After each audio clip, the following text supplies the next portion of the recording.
네, 안녕하세요. 오늘은 세계사 큰 그림을 그려보는 10번의 강의 중에 6번째 시간입니다.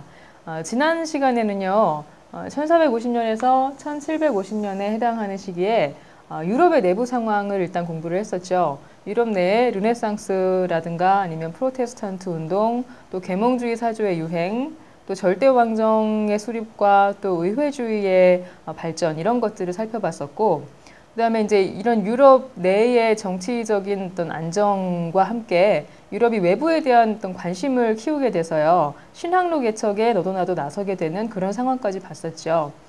오늘은 이제 여기에 이어서 같은 시기에 다른 지역의 상황을 함께 공부를 해보도록 하겠습니다.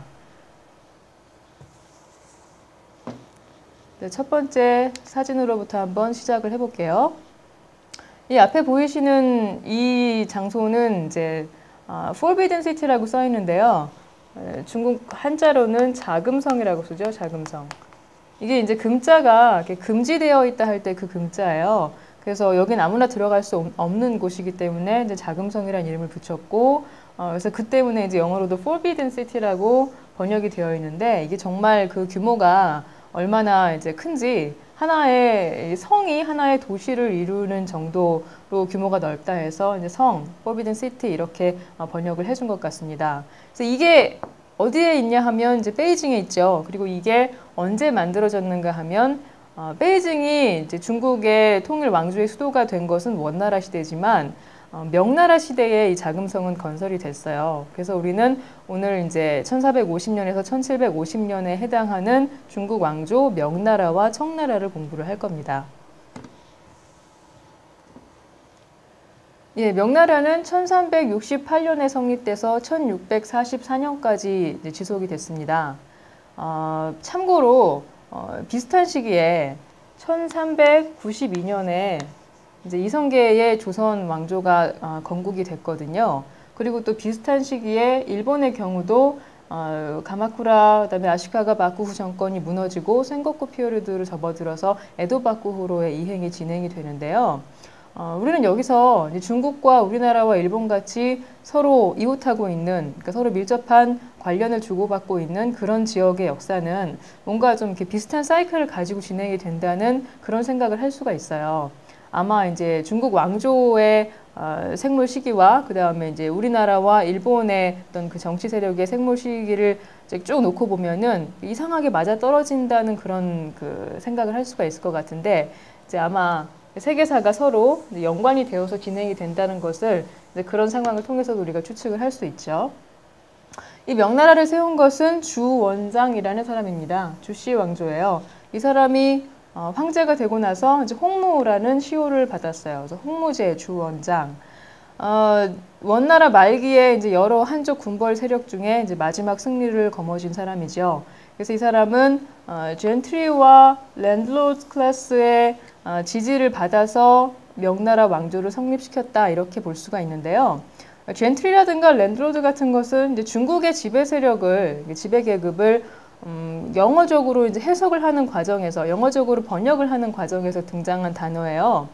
여기서 이제 중국에서 고전적으로 어떤 자신들의 지배계층을 지칭해 왔던 그런 단어를 좀 생각해 볼 필요가 있을 것 같은데요. 고대의 한대의 뭐 호족이라든가 아니면 수당대의 귀족이라든가 아니면 송나라 시대 때부터 성립된 사대부 계층 또는 명청대의 뭐 신사 또는 향신 뭐 이런 용어들이 있는데요. 이제 이런 용어들이 각각 그 가르치는 특성이 있죠. 이제 호족 같은 경우는 지방의 대지주층으로서 그 지방의 유지, 터줏대감과 같은 역할을 했던 사람들이고, 그 다음에 귀족들은 비슷하지만 뭔가 좀 이렇게 취향이 세련된 고상해진 그런 상태를 말하는 거죠. 수도를 중심으로 활동했던. 그 다음에 사대부 같은 경우에는 여기에 이제 선비 사자가 들어간 거예요. 그래서 유교적인 어떤 그 소양, 학문 같은 것을 기르는 것이 지배계급의 필수적인 어떤 그 교양이 되었던 그런 상황을 반영을 하고 있는 거고요. 그 다음에 신사나 향신 같은 경우에는 여기서 조금 더 이제 나아간 명청대의 지배계급을 가리키는 말이죠. 근데 이것을 이제 영어로 번역을 하다 보니까 마땅히 각각을 지칭을 하기가 좀 어려워서 영어로는 뭐 landowning class, 호족, 마찬가지 뭐 landlords 이런 식으로 표기를 하고 귀족은 aristocrats, 그다음에 사대부는 호족이나 귀족만큼 땅이 많지는 않아요. 그래서 영어식 표현이 gentry, 신사에다가 그냥 조금만 땅을 가지고 있는 정도가 아니라 관료로서 유교적인 소양을 중시했다는 점에서 스칼라 젠트리 이런 식으로 표현을 하기도 하고요. 예, 그래서 이런 용어들이 나왔을 때 이것이 이제 중국의 지배계층을 가리키는 특수한 용어로구나 하고 이해를 하시면 된다는 말씀이었습니다.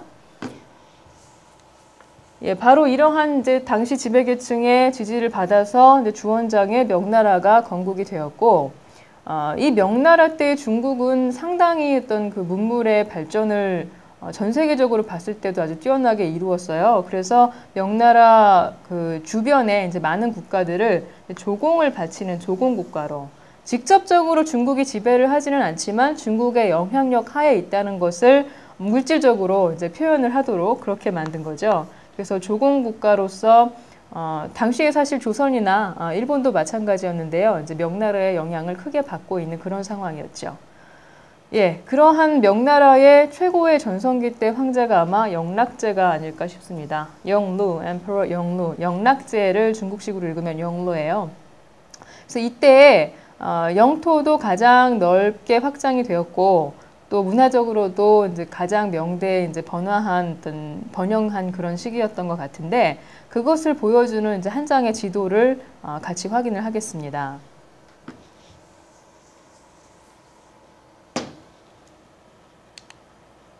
자, Voyage of 정하. 이 사람은 명나라 때의 군인이자 좀 아이러니하지만 환관이자 이랬던 사람인데 1405년부터 1433년에 걸쳐서 이때 살았던 것이 아니고 이때 이제 명나라 황실의 명령을 받고 대함대를 인도를 해서 명나라 남해안부터 시작을 해서 인도차이나와 인도와 아라비아 반도를 지나서 아프리카 동부 해안까지 이 명나라의 위신을 세계 만방에 떨치고자 하는 목적을 가지고 항해를 했던 그런 인물이에요. 그래서 이 시기가 1405년부터 1433년까지니까 유럽에서 포르투갈과 스페인이 본격적으로 신항로 개척을 시작했던 것이 15세기 중반 이후라고 할 때 그 이전에 어떻게 보면 이제 명나라는 더 앞선 기술과 이제 더 많은 어떤 더 큰 국력을 가지고 전 세계를 휘젓고 다녔다고도 볼 수가 있겠죠. 그런데 이제 이 시기를 정점으로 해서 그 뒤부터 청대 초반 이후부터는 중국의 국우는 점점 이제 기울기 시작하고 반대로 유럽의 세력이 성장하는 그런 모습을 살펴볼 수가 있어요.